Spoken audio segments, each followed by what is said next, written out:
UP TET 2026 का official notification जारी हो चुका है और 27 मार्च से ऑनलाइन फॉर्म भरे जाने हैं, जिसकी परीक्षा आपको पता होगा 2, 3 और 4 जुलाई 2026 को होने को है।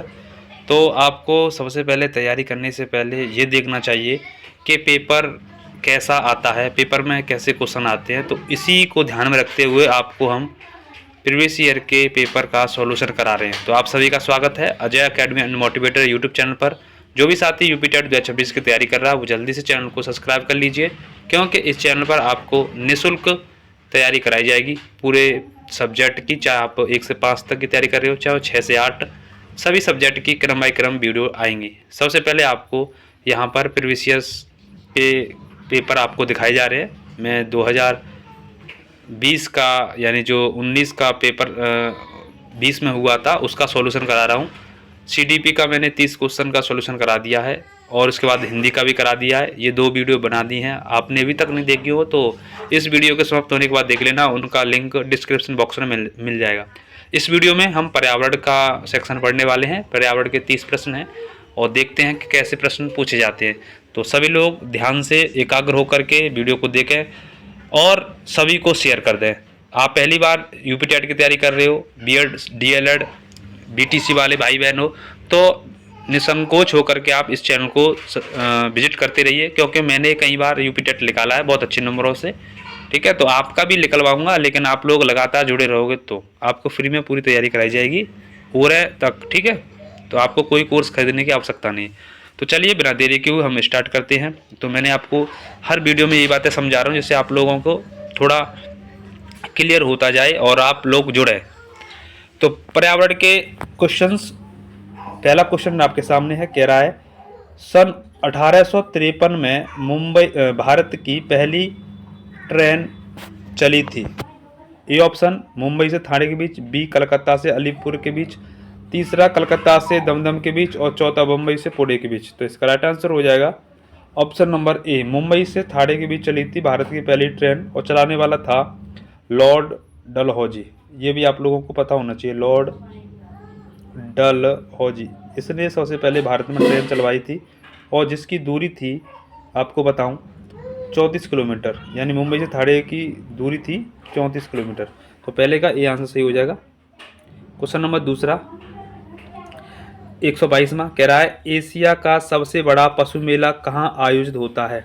Option A Sonpur, B Pushkar, C Nashik और डी हरिद्वार। तो ध्यान देना है, एशिया का सबसे बड़ा पशु मेला जो होता है वो सोनपुर में होता है। ठीक है, तो इसका आंसर हो जाएगा ए ऑप्शन सही, सोनपुर बिहार में। क्वेश्चन नंबर चलते हैं आगे की तरफ। क्वेश्चन नंबर 123 की तरफ चलते हैं। 123वां प्रश्न कह रहा है राष्ट्रीय एकता परिषद की स्थापना कब हुई। पहला 1961, बी 1969, तीसरा 1981 और चौथा ऑप्शन 1991। तो राष्ट्रीय एकता परिषद की स्थापना हुई थी 2 जून 1961 ईस्वी में हुई थी। ठीक है, तो इसका राइट आंसर हो जाएगा A option. Question number second 124वां, कह रहा है कि समता के अधिकार का उल्लेखन संविधान के किन अनुच्छेदों में मिलता है। ए ऑप्शन अनुच्छेद 14 से 18, बी 23 से 24, 25 से 28 या 19 से 22। तो ध्यान देंगे यहाँ पर समता का अधिकार जो है वो 14 से 18 में मिलता है। ठीक, इसके बाद 23 से 24 शोषण के विरुद्ध अधिकार और 25 से 28 तक या धार्मिक और 19 से 22 तक यहाँ स्वतंत्रता से संबंधित है। तो आप लोगों को ध्यान रखना है और भी एक्सप्लेन जो करा रहा हूँ मैं। क्वेश्चन नंबर 125 पे चलते हैं। कह रहा है किस देश में लचीला संविधान लागू हुआ।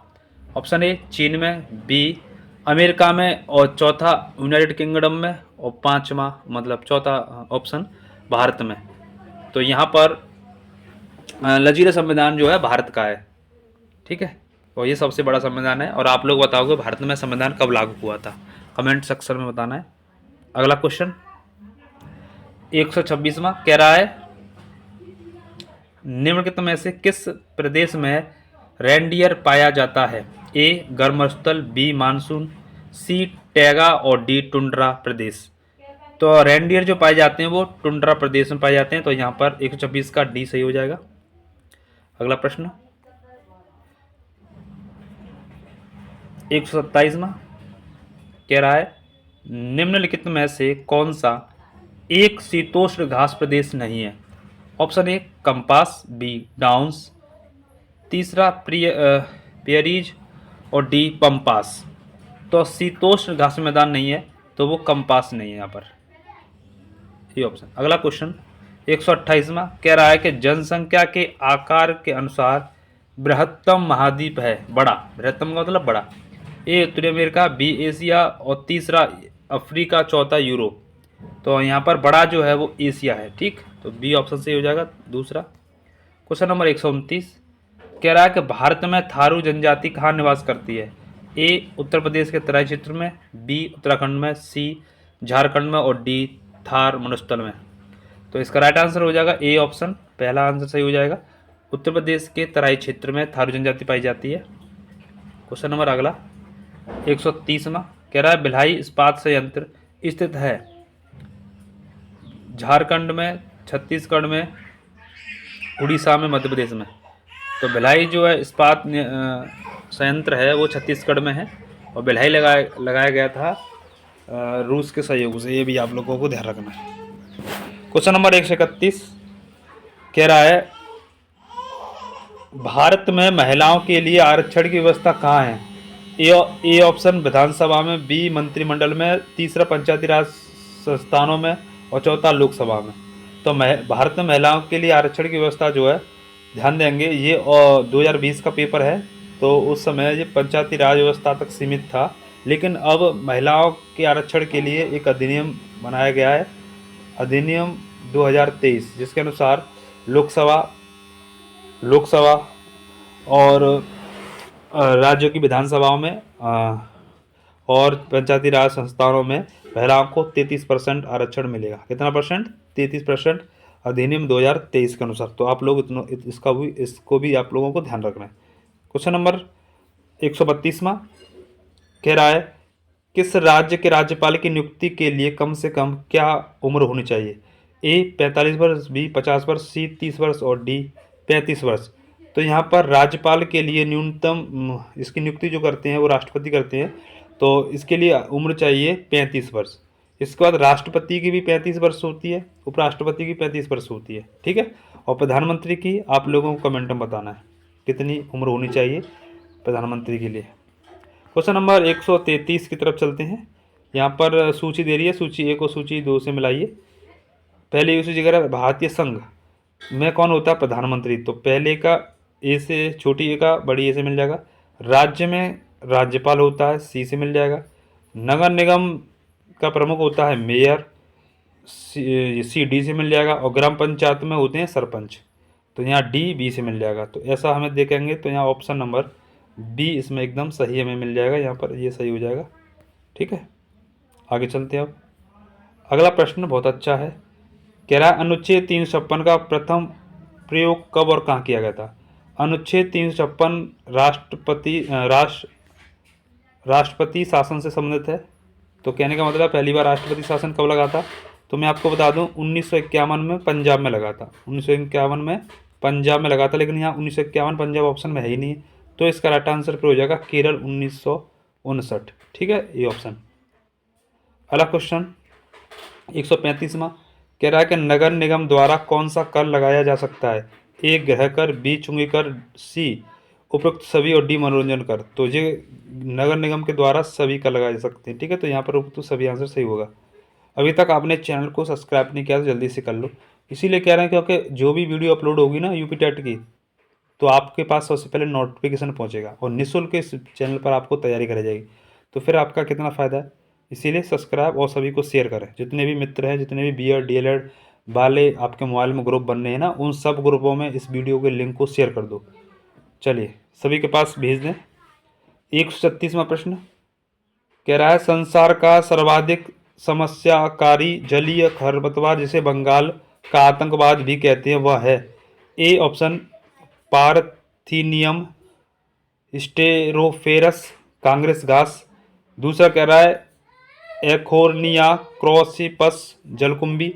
तीसरा कह रहा है सिनोडोल डेक्ट्राइलोइन दूब घास, और चौथा लेंटाना कैमारा। तो यहाँ पर जलीय आतंकवाद बोलते हैं, बंगाल का आतंकवाद बोलते हैं जलकुंभी को। तो यहाँ राइट आंसर जो हो जाएगा वो बी ऑप्शन एकदम सही हो जाएगा। क्वेश्चन नंबर 137वां कह रहा है कि वायरस के अजैविक होने का लक्षण है। ए, इसमें प्रोटीन नहीं पाया जाता। बी, यह प्रजनन नहीं कर सकता। सी, इसको क्रिस्टल के रूप में परिवर्तित किया जा सकता है। और चौथा, इसमें वंशानुगत सामग्री नहीं पाई जाती। तो इसका राइट आंसर हो जाएगा ऑप्शन नंबर तीसरा। अगला क्वेश्चन 138वां कह रहा है कि पादप में हार्मोन जो फलों को पकाने में सहायता करता है। ए, जिब्रेलिन, बी, साइटोकानिन, तीसरा एथाइलिन, और चौथा ऑक्सिन। तो इसका राइट आंसर हो जाएगा फलों को पकाने के लिए एथाइलिन, ठीक है, या एस्टिलीन का प्रयोग किया जाता है। क्वेश्चन नंबर अगला 139 कह रहा है स्वतंत्र रूप से भूमि में रहने वाला अवायवीय जीवाणु जिसमें नाइट्रोजन स्थिरीकरण की क्षमता होती है वह है। ए, राइजोबियम, बी, कोलेस्ट्रियम, और तीसरा विविरियो, और चौथा एजोटोबैक्टर।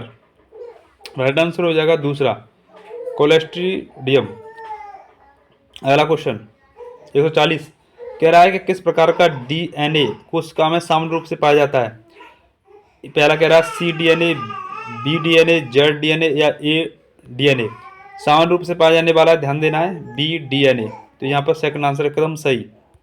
अगला क्वेश्चन कह रहा है कि निम्न में से कौन सा अचल जीव का उदाहरण है। अचल का मतलब स्थिर होना।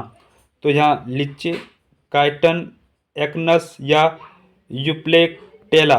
तो यहाँ राइट आंसर होगा चौथा ऑप्शन यूप्लेक्टेला, या स्पंज। स्पंज भी ऑप्शन होता तो वो भी सही होता, ठीक है।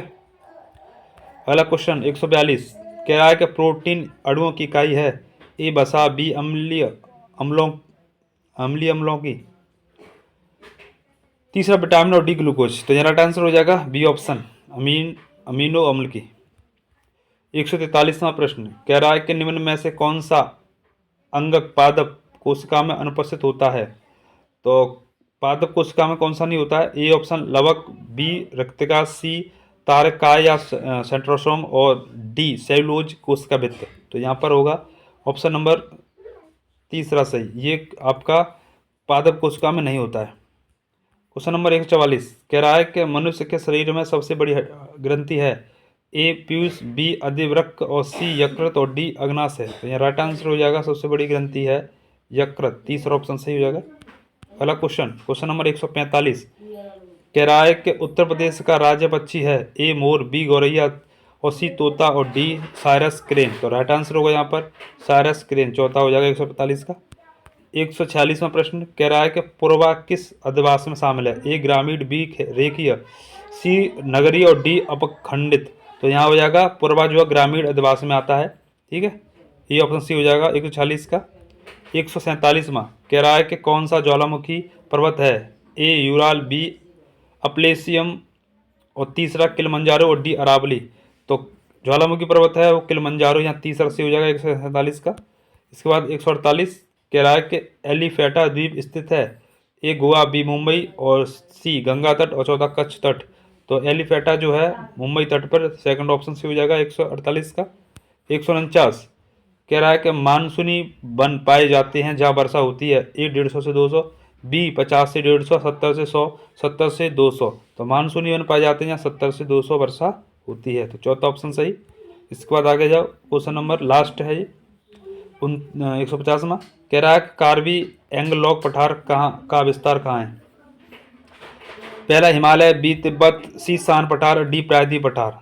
तो यहाँ पर राइट आंसर हो जाएगा प्रायद्वीप पठार। ये ऑप्शन में मिलेगा तो असम ध्यान रखना, असम में मुख्य रूप से ये पाए जाते हैं कारगी एंगलॉग पठार। तो ये आपके ईवीएस के 30 प्रश्न हो गए। तो आप लोगों को वीडियो कैसा लगा कमेंट करें, शेयर करें सभी को, और चैनल को सब्सक्राइब करके जाएं, और जिससे कि नई वीडियो अपलोड होगी कैसे सबसे पहले आपके पास पहुंचेगी। तो मिलते हैं नेक्स्ट वीडियो में, जब तक के लिए धन्यवाद। जय हिंद, जय भारत, वंदे मातरम, जय सीताराम।